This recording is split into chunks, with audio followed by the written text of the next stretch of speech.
आप सभी श्रोता मित्रों को हार्दिक नमस्कार। प्रस्तुत है महेश कटारे जी द्वारा लिखित कहानी कांख में नदी।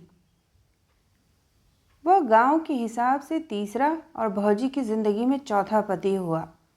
लोग मुंह दबाकर खी खी करते बतियाते, भैया जा जनी में तो अगिन बसी है, स्यात ही को होए जो जा लुगाई की मेड़ बांध पावे।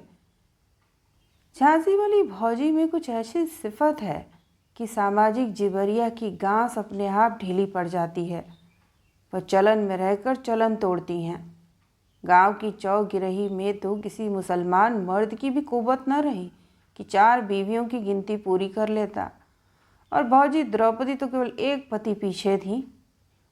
उसूल उनका भी यही था कि तय समय में पति के प्रति भरपूर निष्ठा रखो, कोई अन्य उनकी देह छू नहीं सकता था। नेम धर्म निभाने में अच्छी भली सती सावित्रियों के कान काटती थी वह। उनके हर नए पति के साथ गांव में तुमार बंधता है।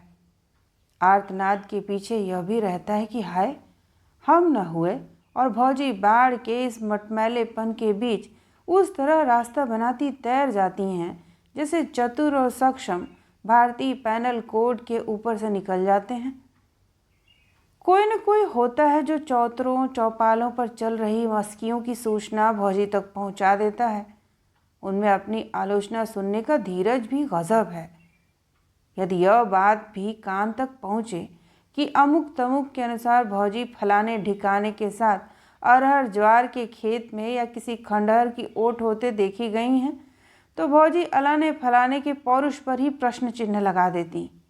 वो का कहेगा लाला, बाकी मेहरिया तो अबे तक काऊ के संग डिगर चुकी होती। मैंने ही बाकी मेहरिया को महीना 2 महीना में एक आध बेर अपने खसम की खटिया पे आयबे की छूट दे रखी है। मैं न होती तो मुक्ति अर्थात बहुत सी चिड़ैयाँ उड़ गई होती जा गाँव से। मुँह से का छिपा है कि कौन की दाल में कहाँ से बघार लागत है। इस तरह जवाब देते हुए सबक तक पहुँचाने का उनका अपना ही तरीका रहता था। बड़े बड़े मुंह फट भी भौजी पर लांछन धरते कतराते हैं, पर लोग करें भी क्या। 2-4 बरस में वो ऐसा कुछ कर बैठती या संयोग से घट जाता कि मुंह खुली पड़ते। यही लो कि चौथे पति वाली वह पहली स्त्री बनी गांव के इतिहास में। कोड़ में खाज की भांति हर पति अलग अलग जाति थे। लोगों को खुजाना भी पड़ता और जलन भी झेलनी होती। भौजी ने जब पहल इस मौजा में कदम रखा, तब दिल्ली पर नेहरू जी के बाद शास्त्री जी का राज था। वह अपने से दुगनी उम्र वाले राम स्वरूप ओझा के बिचुआ पहनकर गांव में उतरी थी। उनकी संतान भी राम स्वरूप ओझा से ही मानी गई। मैंने राम स्वरूप को भी पहली बार देखा। उन दिनों घर घर उड़ती चर्चा से ही जाना कि मेरे जन्म से 8-10 साल पहले अपनी पत्नी की गर्दन हंसिये से चीर देने के चलते राम स्वरूप का गांव छूटा था। तब इस तरह के हादसे बरसों में कहीं होते थे और इनकी गूंज लेकिन महीनों रहती थी। आज की तरह नहीं कि सुबह कोई हत्या हुई, दोपहर तक घटना के ब्यौरे मिले और तीसरे पहर तक नई घटना पिछली की चर्चा पर पानी फेर गई। बिस्तर पर पहुंचने तक दिमाग पर कितनी चोटें पड़ती हैं कि वह सुन्न हो जाता है। फिर कुछ भी घटता रहे, कोई फर्क नहीं पड़ता, कोई हादसा नहीं लगता। तो राम स्वरूप 3 साल की जेल काटकर चश्मदीद गवाह के अभाव में बरी होकर थन्ना छूने गांव आए और गायब हो गए। 12 बरस जाने कहाँ कहाँ भटकते बिरमते वो भौजी के साथ जन्मभूमि लौटे थे। मैं उन दिनों 9-10 का होकर 6ठी में पढ़ रहा था। भौजी ने ही उनके खंडहर बनते जा रहे मढ़ा का जंग खाया ताला तोड़ा था। राम स्वरूप की मृत्यु सर्पदंश से हुई। चर्चित हुआ कि ओझा की पूर्व पत्नी श्राद्ध आदि के अभाव और अकाल मृत्यु के कारण पहले चुड़ैल बनकर घर में रही, फिर सांपिन बनकर रहने लगी थी। मैं राम स्वरूप ओझा की धरती पर लेटी ग्रह लेती देह का दर्शक रहा हूँ। आसपास गांव के सभी नामी वायवीर अर्थात जहर उतारने वाले जुटे थे। ढाक रखी गई थी। ढाक बड़े मथना के मुंह पर कांसे की ऊंधी थाली बजाने को कहा जाता है। वायुवीर पहले मंत्र पढ़ नीम की पत्तियां पीड़ित को खिलाते हैं। कड़वा लगे तो जहर का असर नहीं, और घास सा मिठियाते तो शरीर में जहर फैलना माना जाता।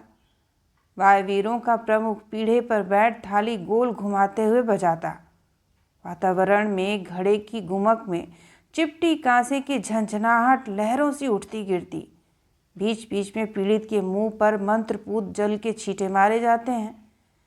अजब अर्थ वाले गीत गाए जाते।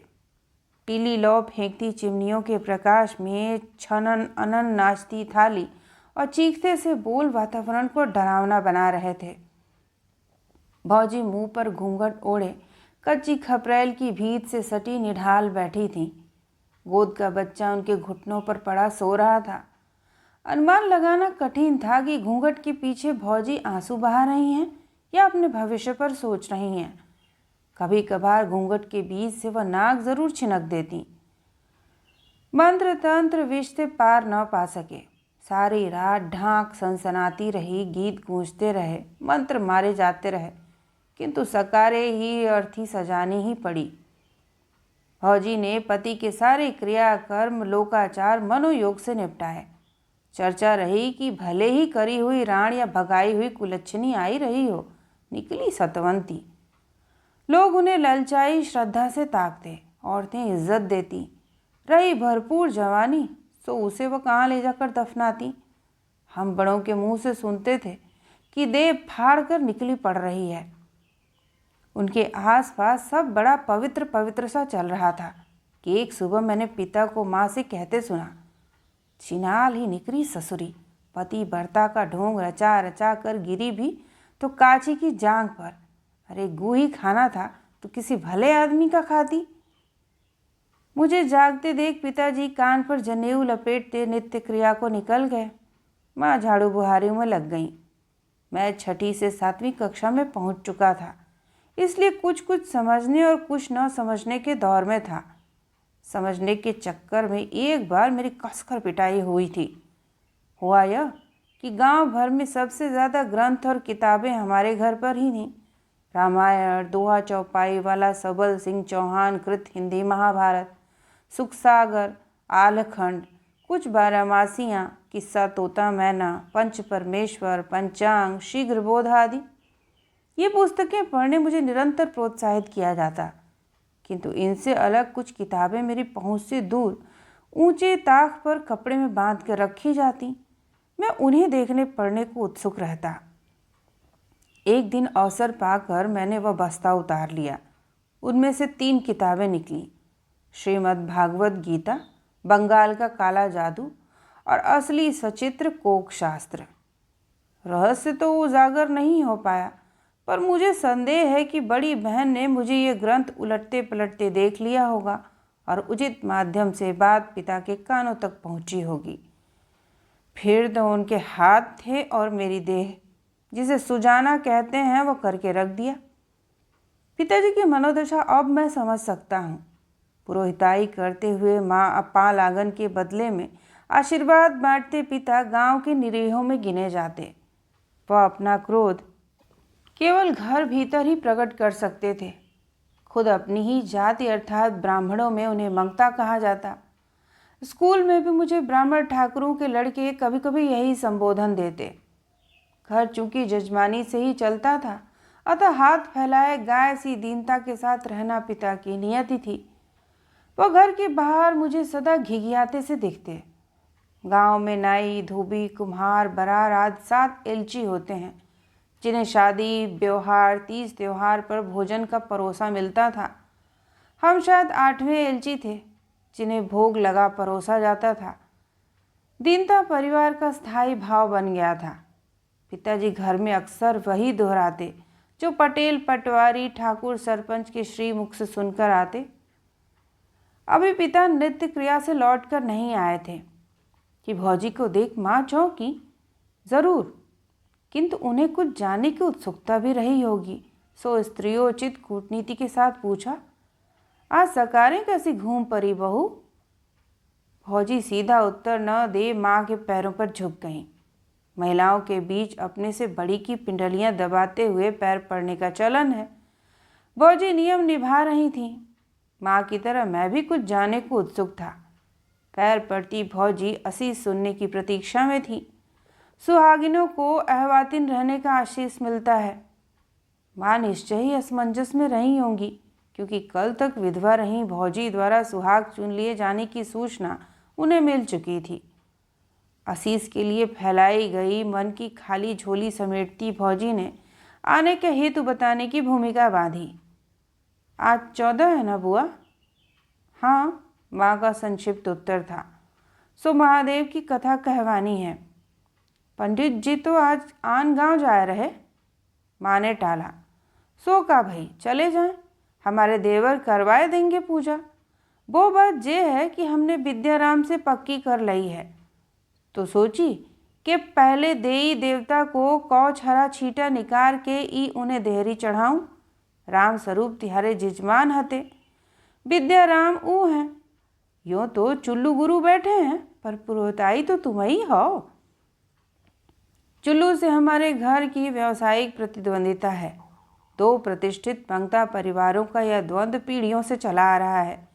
अतः माँ जिजमानी के 2 घरों पर प्रतिद्वंदी का अधिकार हो जाने की चिंता में पड़ गईं। विद्याराम का परिवार बड़ा भी है। सालाना 100-200 नकद दक्षिणा और मन 2 मन चून चावल दान पुण्य करने वाला। माँ कुछ सोचते हुए कहने लगी, बे हाथ धोबे गए हैं, बे ही कह सकत हैं। बे अर्थात मेरे पिताजी। ठीक है, आप आन देव पंडित जी को, मैं लौट के आती हूँ। क्या मेरे गालों पर हाथ फेर देवर भाभी का रागात्मक संबंध प्रदर्शित कर भौजी लौट गई। पिताजी के लौटने पर माँ उनसे खुसुर फुसुर कर ही रही थी कि भौजी आ पहुंची। उनके हाथ में आंचल से ढकी परात थी। परात जमीन पर रख उन्होंने पल्लू हाथ में ले पिताजी के पैर छुए। परात में प्रचुर आटा, चावल की पोटरी, गुड़ का ढेला, दाल, नमक और खड़ी लाल मिर्चें सजी थीं। आटे के ऊपर 5 रुपए का खरखरा नोट खुसा था। फौजी की श्रद्धा का दबाव कुछ ऐसा पड़ा कि पिताजी ने हाँ नहीं की तो ना भी ना कह सके। कथा पूजा की दक्षिणा में मैंने भी 5.25 रुपए पाए, जबकि उन दिनों 1.25 की रेट थी। इस 1.25 में भी चवन्नी की जगह अक्सर इकन्नी दुअन्नी लगा दी जाती। कुछ दिनों या महीनों की बदकही के बाद गांव और भौजी का जीवन फिर ढर्रे पर आ गया।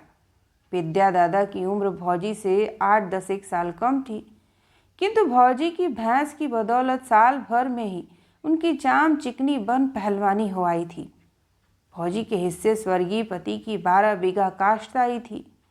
विद्या दादा का पारिवारिक हिस्सा उन्हीं के परिवार में छोड़ दिया गया था। इस उदारता के कारण भौजी का सिक्का उस परिवार में चलने लगा था, वो कि उन्होंने नाती दूरे नाती तीरे की नीति अपना रखी थी।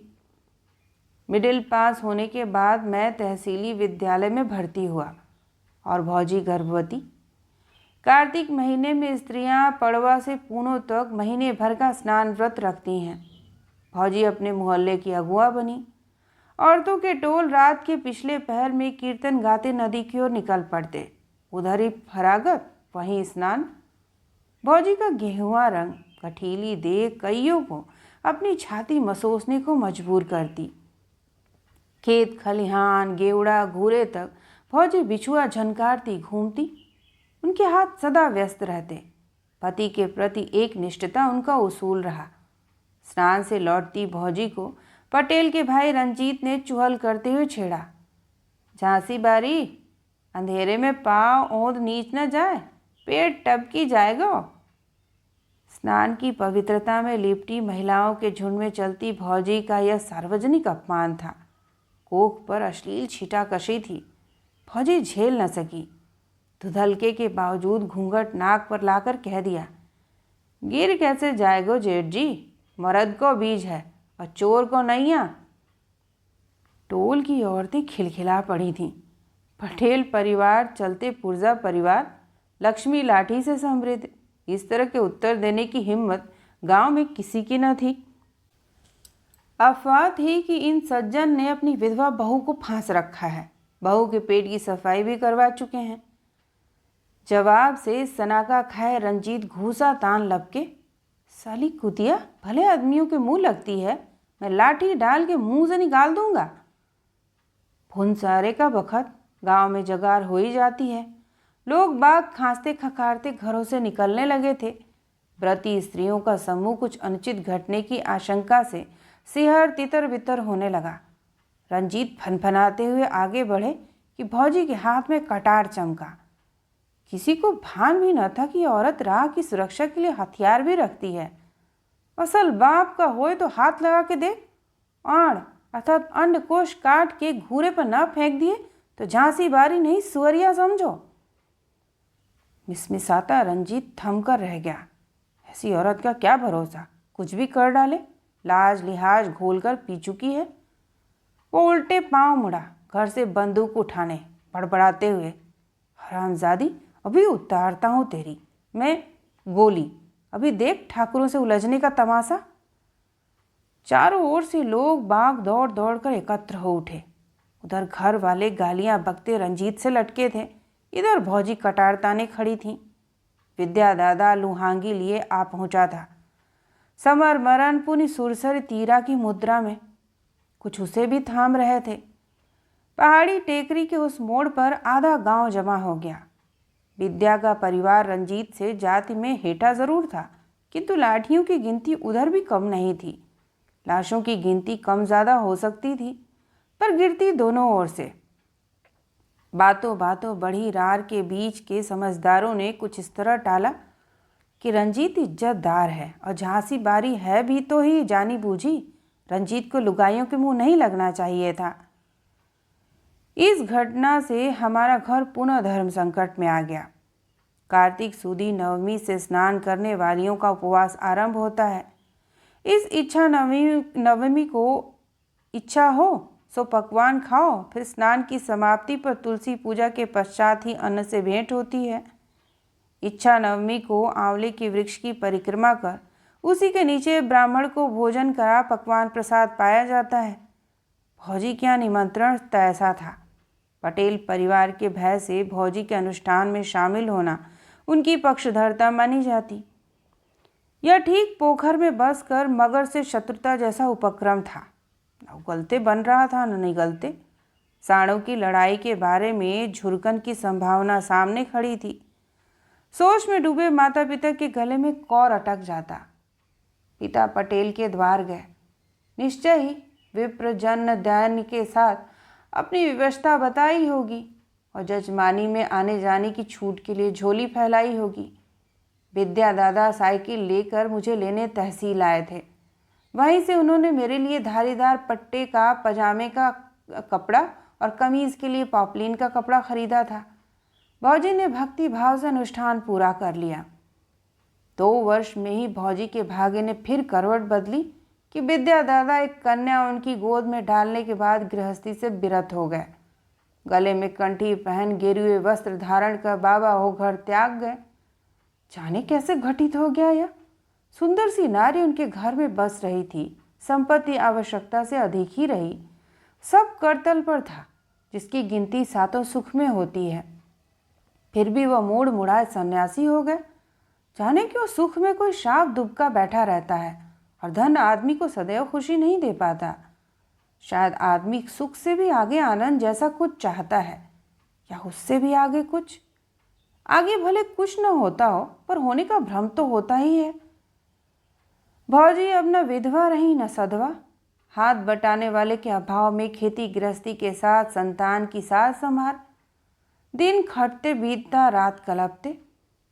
2 बरस फिर भी उन्होंने धैर्य से काटे कि शायद गया हुआ लौटे, न लौटा वह जोगी। झांसी बारी का करे। घर देखो तो बाहर उजाड़ और बाहर संभालो तो घर फजीहट में। फौजी ने हिम्मत तो ना हारी, पर उनके चेहरे से रौनक और दर्प साथ छोड़ने लगा। वह हर 8वें 15वें दिन घर आता तो 2-3 घंटे ज़रूर भौजी के यहाँ बिताता। फौजी स्नेह में डूब कभी पकौड़ा पापड़ तलती, कभी खीर पका कर खिलाती। मेरी मसें भीगने लगी थीं और ईश्वर मुझे क्षमा करे, मैं कभी कभार मनी मन भौजी से अपनी जोड़ी मिलाने लगता था। इससे आगे बढ़ने की ना मुझ में हिम्मत थी, ना उधर से कोई संकेत। फिर भी हमारे परिवार का भला चाहने वाले किसी ने माँ बाप को सतर्कता बरतने की सलाह दे ही डाली। पिता तो पहले से ही मेरे कदमों पर आंख रखे हुए थे। अपने ब्राह्मणत्व और दैन्य को भुनाने के लिए उनके पास एक ही उपकरण था, यौन शुचिता। कवच था यह उनका। उन्होंने मेरे भौजी के यहाँ उठने बैठने की हरकत बंद करने की घोषणा कर दी। चुगलखोर की चाल सफल हो ही गई होती यदि माँ बीच में न कूद पड़ती। सुनाओ, झांसी बारी जो कछु कहेगी डंका की चोट पर करेगी। चोरी से नहीं करी सकत है वो। और जो तिहारे कान भरवे बारे हैं ना, दूध के धोए हैं क्या? ठीक है, बिगड़े गो तो हमाओ मोड़ा, इन्हें का परी है। पिता को संबोधित माँ ने दो एक कान भरने वालों को इसी तर्ज पर फटकारा था। कहा जाता है कि कुंवारी के भाग से सुहागन मरती है।